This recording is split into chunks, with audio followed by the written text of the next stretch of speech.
आज बात करेंगे भारतीय दंड संहिता के बारे में। तो भारतीय दंड संहिता जब बनी तब शासन किसका था? अंग्रेज़ों का था, यानी कि ब्रिटिश का था। उसमें ब्रिटिश ईस्ट इंडियन कंपनी थी। और ये जब लागू हुआ, ये इसकी जो तैयारी है वो फर्स्ट लॉ कमीशन में, फर्स्ट लॉ आयोग में, यानी कि फर्स्ट जो विधि आयोग था उस समय ये 1834 में इसका विचार हुआ, यानी कि इसका गठन हुआ। और यह जो प्रथम विधि आयोग था यह वर्तमान भारतीय दंड संहिता के तहत 14 अक्टूबर 1837 को ब्रिटिश गवर्नर के समक्ष, ब्रिटिश जो गवर्नर था उसके समक्ष ये प्रस्ताव रखा गया था। अब उसने ये प्रस्ताव एक्सेप्ट कब किया? 6 अक्टूबर 1860 को, 6 अक्टूबर 1860 को ये एक्सेप्ट हो गया। उसके बाद में ये लागू कब हुआ? एक्सेप्ट यानी कि लागू, स्वीकार किया गया। ये स्वीकार हो गया था 6 अक्टूबर 1860 को। ये लागू हुआ था 1 जनवरी 1862 को ये लागू हो गया। 1 जनवरी जब 1862 को लागू हुआ तब ये पूर्ण बनकर तैयार हो गया। ये थे। तो हमने ये जाना कि भारतीय दंड संहिता उसके समय शासन किसका था? ब्रिटिश गवर्नर का था। और ये फर्स्ट लॉ कमीशन जो है वो इसका गठन 1834 में हुआ। और उसके बाद में ये जो प्रस्ताव है वो 14 अक्टूबर 1837 को ब्रिटिश गवर्नर के सामने रखा गया। और जब ये रखा गया उसके बाद में जो है 6 अक्टूबर 1860 को ब्रिटिश गवर्नर के द्वारा ये स्वीकार कर लिया गया। उसके बाद में ये जो लागू है वो कब किया गया? 1 जनवरी 1862 को ये लागू हो गया था। अब हम जानेंगे भारतीय दंड संहिता के बारे में। अपराध यानी कि क्राइम ऑफ लॉ, यानी कि अपराध करने का उद्देश्य होता है। इसके अंतर्गत हम जानेंगे अपराध के तत्वों के बारे में। अपराध के तत्व यानी कि अपराध करने के लिए ये महत्वपूर्ण होने चाहिए। तो ये 4 तत्व हैं। अपराध के कितने तत्व हैं? मुख्य रूप से 4 तत्व हैं। पहला यह कि व्यक्ति यानी कि पर्सन होना ही चाहिए।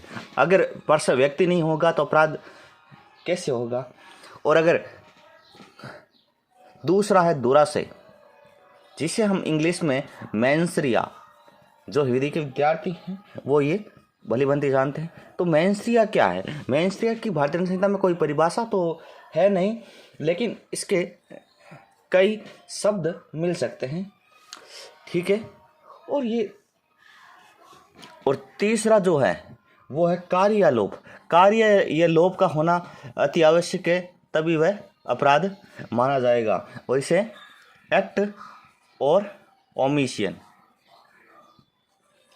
और जो चौथा और अंतिम चरण है वो कौन सा है? वो है क्षति, यानी कि उसको किसी न प्रकार से हानि होनी चाहिए, तभी वो अपराध माना जाएगा, इंजुरी।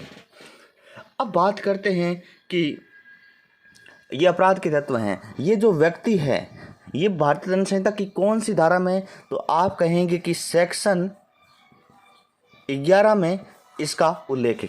किस में उल्लेख है? सेक्शन 11 में। दुराशय की भारतीय संहिता में कोई परिभाषा तो है नहीं। ठीक है। और कार्यालोप जो है वो भारतीय संहिता की कौन सी धारा में? तो ये सेक्शन 33 में है, यानी कि सेक्शन 33 में, धारा 33 में। और अब बात करते हैं शक्ति यानी कि हानि पहुंचाना, तो तभी वो अपराध माना जाएगा। तो ये कौन सी धारा में भारतीय संहिता की? ये सेक्शन 44 में। किस में? सेक्शन 44 में, यानी कि धारा 44 में है। अब बात करते हैं इन सब को परिभाषित करने के लिए। जब आप दुराशय करते हैं तो आप दुराशय को समझेंगे। एक केस था, कौन सा था केस? ये था प्रिंस आर वर्सेस प्रिंस का जो केस था, इसमें मुख्य रूप से 16 न्यायाधीश थे। कितने थे? इसमें 16 न्यायाधीश थे। कितने थे? 16 न्यायाधीश थे, जिसमें से एक न्यायाधीश इसके पक्ष में नहीं था। एक न्यायाधीश पक्ष में नहीं था, पक्ष में नहीं था, ये पक्ष में नहीं था। तो इस न्यायाधीश का नाम क्या था? तो इस न्यायाधीश का जो नाम है वो जस्टिस ब्रेट था। क्या था? जस्टिस ब्रेट था। अभी जस्टिस ब्रेट पक्ष में क्यों नहीं था वो भी हम जानेंगे। और ये जो निर्णय लिया गया था वो 15-1 पर निर्णय लिया गया था। ठीक है। और इसमें मुख्य न्यायाधीश कौन थे?